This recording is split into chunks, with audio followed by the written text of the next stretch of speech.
Hello everyone, welcome back to channel. কেমন আছো তোমরা সবাই? আশা করছি সবাই খুব ভালো আছো। আমিও কিন্তু খুব ভালো আছি। তো আজকে হচ্ছে পৌষ সংক্রান্তি, মানে আজকে হচ্ছে পৌষ মাসের শেষ দিন। তো আমাদের বাড়িতে পৌষ মাসের শেষ দিনে মানে পৌষ সংক্রান্তিতে হচ্ছে নবান্ন খাওয়া হয়। তো কিভাবে নবান্ন আমরা খাই সেটা আজকে তোমাদেরকে দেখাবো। তোমরা পুরো ভিডিওটা দেখতে থাকো। এখান থেকে আজকের ভিডিওটা শুরু করছি।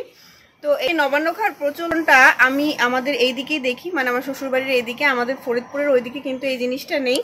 তো চলো তোমরা পুরো ভিডিওটা দেখতে থাকো। তো রাতে তো পিঠা তৈরি করবোই, সেটা তো তোমাদের দেখাবোই। তো দেখো এখন হচ্ছে সকাল 7:30টার মতো বাজে। আমি যখন চান করেছি তখন কিন্তু সকাল 7টা, আর এখন প্রচণ্ড ঠান্ডা পড়ছে, সেটা তো তোমরা জানোই। তো এটা দেখো হচ্ছে চিনি গুঁড়া চাল বা চিনি আতপ চাল, যে যেটাই বলো না কেন। তো চান করে এসে তারপর হচ্ছে এটা ভিজিয়ে রাখছি। একটু ভালো মতো না ভিজলে হচ্ছে বাটতে সমস্যা হবে। তো দেখো চালটা ভিজিয়ে রেখেছি, আর এটা হচ্ছে নারকেল। তো এই নারকেল দিয়ে আর হচ্ছে চাল দিয়ে বাটা হবে। আর এটা দেখো রাত্রিরে পিঠে বানানোর জন্য এখানে চালটাও রেডি করে রাখা হয়েছে। তো সব কাজ কমপ্লিট করে তারপর হচ্ছে একটু চা খেয়ে নিলাম, কারণ প্রচণ্ড ঠান্ডা লাগছিল। তো এখানে দেখো শাশুড়িমা হচ্ছে নারকেলটা কুড়িয়ে দিচ্ছে, আর আমি হচ্ছে এখন নারকেল আর চালটা বাটবো। তোমরা তো আমার ভয়েসটা শুনেই বুঝতে পারছো যে আমার প্রচণ্ড ঠান্ডা লেগে গেছে। মানে এটা হচ্ছে পরের দিনের ভয়েস। ওই দিন অত সকালে চান করার জন্য আমার প্রচণ্ড ঠান্ডা লেগে গেছে। আর আমার সকালে স্নানটা একেবারেই শুট করে না, মানে সকালে চান করলেই আমার ঠান্ডা লেগে যায়। তো এখানে দেখো যে নারকেলটা আর চালটা একসঙ্গে মিশিয়ে তারপরে হচ্ছে বাটছি। তো এটা মিক্সিতে দিলে না ভালো হয় না, মানে খুব একটা ভালো হয় না, একটু দানা দানা ভাব থাকবে না, এইভাবে বাটতে হবে। তো শিলনোড়াই বেশি ভালো হয়, অনেক সময় লাগে, তারপরেও এটাই ভালো হয়। আর আমার বাটতে বাটতে তো আমার হাতের অবস্থা খারাপ হয়ে গেছে। রাতের বেলা প্রচণ্ড হাতে ব্যথা করেছে।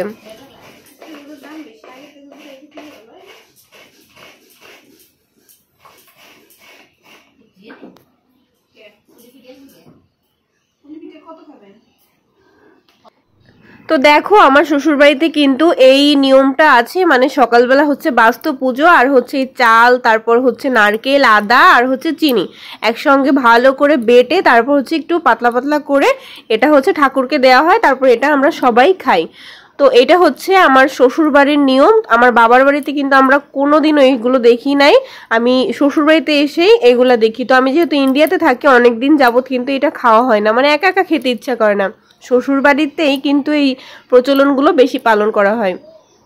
তো দেখো এখন হচ্ছে আমার সব বাটা হয়ে গেছে, আর এবার হচ্ছে আমি একটু খেজুর গুড়টা ভেঙে দিচ্ছি, মানে একটু ভালো সেন্ট হওয়ার জন্য, আর বেশি ভালো টেস্টিও হবে খেতে, সেই জন্য একটু খেজুর গুড় গুঁড়ো করে দিলাম, আর দিয়েছিলাম চিনি। তো দেখো আমার সব বাটা হয়ে গেছে। এখন হচ্ছে সব ভালো করে মিশিয়ে একটুখানি জল দিয়ে একটু হালকা একটা গ্রেভি মতো রাখবো, মানে খুব একটা পাতলাও না আবার খুব একটা ঘনেও না।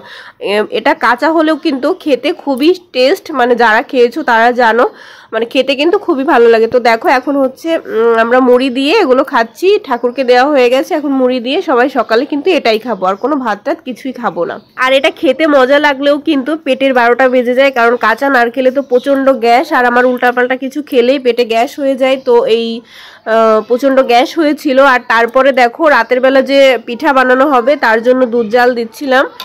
তোমরা তো দেখলেই যে আমার শ্বশুরবাড়িতে কিভাবে পৌষ সংক্রান্তির দিন এই নবান্ন তৈরি করা হয়, মানে নবান্ন খাওয়া হয়। সকালে আমরা সবাই মুড়ি দিয়ে নবান্ন খাই, আর দুপুরবেলা তারপরে ভাতটা যা হয় খাই, আর রাতের বেলা হচ্ছে পিঠা।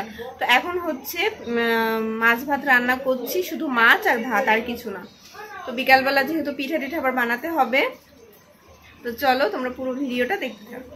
তো ভালো করে দুধ জাল দেওয়ার পরে দেখো দুপুরে রান্নাটাও সেরে নিচ্ছিলাম, কারণ বিকাল থেকে আবার পিঠা বানাতে হবে, অনেকগুলো পিঠা বানাতে হবে, সেই জন্য শুধু মাছ আর ভাত রান্না করেছি। আর এটা দেখো বিকালবেলার ভিডিও, পিঠা বানাতে কিন্তু চলেও এসেছি। দেখো এই যে এখানে দুধের মধ্যে কিন্তু কয়েকটা পিঠা ভিজানো হয়ে গেছে, আর পিঠাগুলো কিন্তু খুবই ভালো হয়েছিল। এত সুন্দর পিঠা হবে আমি কিন্তু ভাবতেই পারিনি, সবাই খুব ভালো বলেছে খেয়ে। তো আজকে শুধু আমরা ভিজানো পিঠাই বানাবো, আর হচ্ছে কয়েকটা কুলি পিঠা বানাবো। কুলি পিঠার হচ্ছে নিয়ম আছে আমাদের বাড়িতে, যে মানে কুলি পিঠা বানিয়ে ভাপ দিয়ে তারপর হচ্ছে ওই পিঠার মধ্যে, ভেজানো পিঠার মধ্যে ওই দুধের মধ্যে দিয়ে দেওয়া হয়, এটা হচ্ছে নিয়ম। আর হচ্ছে আর যে পিঠাগুলো সেগুলো পরের দিন বানাবো। তো এইগুলো এভাবেই সবগুলো পিঠা বানিয়ে নিয়েছি, পিঠাগুলো খুবই ভালো হয়েছিল।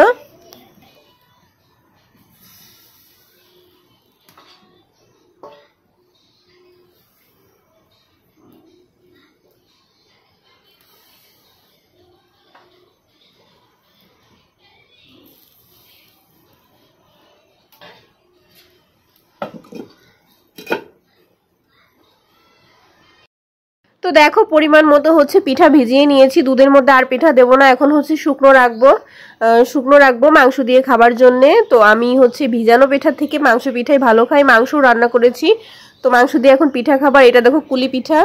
হ্যালো এভরিওয়ান, এখন হচ্ছে সকালবেলা। তো তোমাদের সবাইকে জানাচ্ছি গুড মর্নিং। আমার প্রচন্ড ঠান্ডা লেগে গেছে, ভয়েস শুনে বুঝতেই পারছো। তো ভিডিওটা তো শেষ করতে হবে, কালকে তো ভিডিও শেষ করা হয়নি। তো চলো আজকের ভিডিওটা আমি এখানেই শেষ করছি, তোমাদের সঙ্গে আবার খুব তাড়াতাড়ি দেখা হবে। তো আমার জন্য সবাই খুব আশীর্বাদ করো যেন খুব তাড়াতাড়ি সুস্থ হয়ে যায়, যে পরিমাণে ঠান্ডা পড়েছে। তো আজকের মতো সবাইকে টাটা।